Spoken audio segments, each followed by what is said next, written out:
বানি হাতে নাতে ধরে ফেলল বিদ্যুৎ মৌলি কুয়াশাকে। হ্যাঁ বন্ধুরা, এমনটাই দেখা যাবে। তাই সম্পূর্ণ জানতে ভিডিওটিতে লাইক দিয়ে চ্যানেলটি সাবস্ক্রাইব করে দেখতে থাকুন।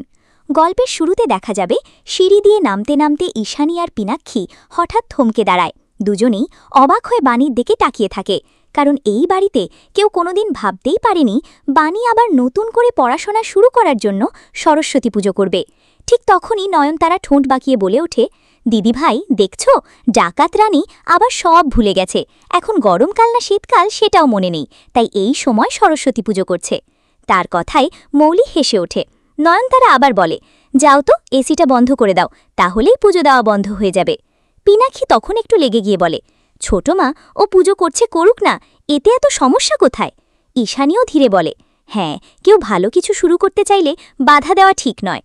কিন্তু নয়নতারা চুপ করার মানুষ নয়। সে তাচ্ছিল্যের হাসি দিয়ে বলে, যে কোনোদিন পড়াশোনা করতে পারল না সে আবার এই বয়সে বই নিয়ে বসবে? পাশ করা কি এত সহজ নাকি? ঠিক তখনই অনিরুদ্ধ নিচে নেমে আসে। সব শুনে সে মুচকি হেসে বলে, আচ্ছা ঠাম্মি, তুমি এত নিশ্চিতভাবে বলছো পাশ করা মুখের কথা নয়, তুমি কি ফেল করেছিলে নাকি? কথাটা শুনেই নয়নতারা থমকে যায়। কি বলছিস? আমি না ফার্স্ট ক্লাস ফার্স্ট হয়েছিলাম। অনিরুদ্ধ ভান করে অবাক হয়। ও, কিন্তু তুমি তো সেদিন বলেছিলে ভূগোল নিয়ে পড়েছ, আজ আবার ইতিহাস? এই কথা শুনে সবাই হেসে ফেলে। নয়নতারা একেবারে গুলিয়ে যায়। আরে, ভূগোলেই ইতিহাস ছিল। অনিরুদ্ধ এবার আর হাসি চেপে রাখতে পারে না। ঈশানী আর পিনাক্ষীও মুখ টিপে হাসতে থাকে। পুজো শেষ করে বাণী সবার হাতে প্রসাদ দেয়। তারপর শান্ত গলায় বলে, আমি পড়াশোনা জানি না বলে জীবনে অনেক অপমান সহ্য করেছি, কিন্তু এবার আর না, আমি পড়ব, নিজের পায়ে দাঁড়াবো। আমার বাবার স্বপ্ন ছিল আমি বড় অফিসার হব, সেই স্বপ্নটাই পূরণ করতে চাই। অনিরুদ্ধ সঙ্গে সঙ্গে বলে, ক্যালেক্টর না হলেও ডিএম তো হতে পারো। মৌলি তখন হো হো করে হেসে ওঠে, এই বয়সে ডিএম ভাবা যায়? বাণী এবার সোজা হয়ে দাঁড়ায়, তার চোখে আত্মবিশ্বাস। মানুষ চাইলে সব পারে, আমি পারব। এই কথা শুনে মৌলির মুখটা কেমন যেন শুকিয়ে যায়, কারণ সে বুঝতে পারে বাণী আর আগের মতো দুর্বল নেই। ঠিক তখনই বাণী বলে ওঠে, আমি এখন নিজের পরিচয়ের জন্য লড়ছি না, আগে নিজেকে প্রতিষ্ঠিত করব, তারপর নিজের অধিকারও ছিনিয়ে নেব। অনিরুদ্ধ গম্ভীর গলায় বলে, বাণী চাইলে আবার ডিএনএ টেস্ট করিয়ে সব সত্যি প্রমাণ করতে পারত, কিন্তু ও সেটা করেনি, কারণ ও আগে নিজের যোগ্যতা দিয়ে সবাইকে জবাব দিতে চায়। এই কথা শুনে মৌলির বুক ধরভর করতে থাকে। নয়নতারা মুখ ঘুরিয়ে নেয়, কারণ দুজনেই জানে সত্যিটা সামনে এলে তাদের সব শেষ। এরপর হঠাৎ একটা ছোট ঘটনা পিনাক্ষীর মনে বড় ঝড় তুলে দেয়।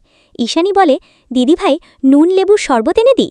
তানিয়া সঙ্গে সঙ্গে বলে, না না, আমি আর মা লেবু খেতে পারি না, আমাদের শরীরে সমস্যা হয়। বাণীও বলে, ডাক্তার বলেছে এটা জন্মগত সমস্যা। এই কথাটা শুনেই পিনাক্ষীর মুখের রং বদলে যায়, কারণ ঠিক একই সমস্যা তারও আছে। সে কাপা গলায় বলে, এই সমস্যাটা তো আমারও। তারপর আর কিছু না বলে চুপচাপ সেখান থেকে চলে যায়। তার মাথায় তখন একটাই প্রশ্ন ঘুরছে, তাহলে কি সত্যি বাণী আমার মেয়ে? অন্যদিকে বাণী স্কুলে যায়। স্কুলে ঢুকতেই সবাই তাকে দেখে অবাক হয়, কেউ হাসে, কেউ আবার সম্মান করে।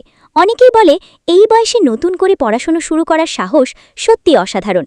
বাণী একটু হেসে ক্লাসে ঢুকতেই হঠাৎ দরজার সামনে দাঁড়িয়ে থাকা কুয়াশাকে দেখে থমকে যায়। তুমি এখানে? কুয়াশা কৃত্রিম হাসি দিয়ে বলে, হ্যাঁ বাণী, বিদ্যুতের সঙ্গে ডিভোর্সের পর আমি নিজের পায়ে দাঁড়াতে চাই, তাই এখানে ভর্তি হয়েছি।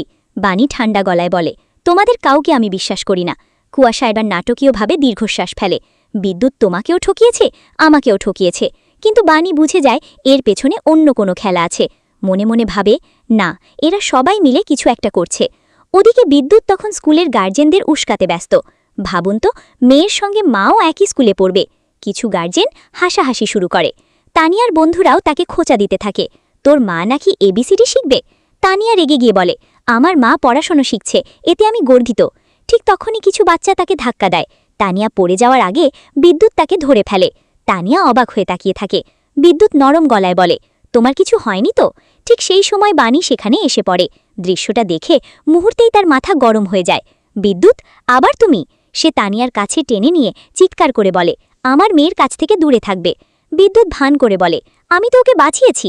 কিন্তু বাণী এবার আর শুনতে চায় না। সে বিদ্যুতের কলার চেপে ধরে, অনেক সহ্য করেছি, এবার আর না। চারপাশে সবাই অবাক হয়ে তাকিয়ে থাকে। তখন তানিয়া কেঁদে বলে, মা, উনি আমাকে বাঁচিয়েছে। বাণী হতভম্ব হয়ে যায়, কারণ সে প্রথমবার দেখে তানিয়া বিদ্যুতের হাত ধরে দাঁড়িয়ে আছে। বিদ্যুৎ মনে মনে হাসতে থাকে, কারণ সে বুঝতে পারে ধীরে ধীরে সে তানিয়ার মন জয় করে ফেলছে। এরপর ম্যাডামরা এসে সবাইকে থামায়। আর তখনই সবচেয়ে বড় ধাক্কাটা খায় বানি। ম্যাডাম বলে, বিদ্যুৎ এই স্কুলে যোগা ক্লাস নেবে। বানির মাথায় যেন বাজ পড়ে। কি? হ্যাঁ, ওপর থেকে ওকে পাঠানো হয়েছে। বানি বুঝে যায় ষড়যন্ত্র অনেক বড়। সেদিন বাড়ি ফিরে বানি একা একা ভাবতে থাকে। কুয়াশা স্কুলে ভর্তি হয়েছে, বিদ্যুৎ তানিয়ার কাছে আসছে। নিশ্চয়ই এরা সবাই মিলে কিছু একটা করছে। আমাকে সত্যিটা জানতে হবে। অন্যদিকে তখন মৌলি ব্যাগ ভর্তি 10 লাখ টাকা এনে কুয়াশার হাতে দেয়। কুয়াশা টাকা দেখে যেন পাগল হয়ে যায়। নোটের গন্ধ শুকতে থাকে। মৌলি বিরক্ত হয়ে বলে, এত কষ্টে টাকাগুলো জোগাড় করেছি, এবার কিন্তু আর চাইবে না। বিদ্যুৎ পাশে বসে সব দেখছিল। মৌলি হেসে বলে, তুমি সত্যিই দারুণ। আগে বানি, এখন কুয়াশা। বিদ্যুৎও ছাড়ার পাত্র নয়। আর তুমি? মৌলি ঠোঁট বাঁকিয়ে বলে, আমি তোমার ফলস বউ। তিনজনের কথোপকথনের মাঝেই হঠাৎ দরজার বাইরে শব্দ হয়। কুয়াশা চমকে ওঠে। বিদ্যুৎও থমকে যায়। মৌলির হাত থেকে প্রায় ব্যাগ পড়ে যাচ্ছিল। তারপর দরজাটা ধীরে ধীরে খুলতেই সবাই অবাক হয়ে যায়, কারণ দরজার সামনে দাঁড়িয়ে আছে বানি। তার চোখে আগুন, মুখে রাগ, আর মনে একটাই প্রশ্ন, এবার তোদের হাতে নাতে ধরেছি, এবার কোথায় পালাবি? ঘরের ভেতর নিস্তব্ধতা নেমে আসে। বিদ্যুতের কপালে ঘাম, মৌলির মুখ সাদা, আর কুয়াশা বুঝে যায় এবার তাদের খেলা শেষ হতে চলেছে।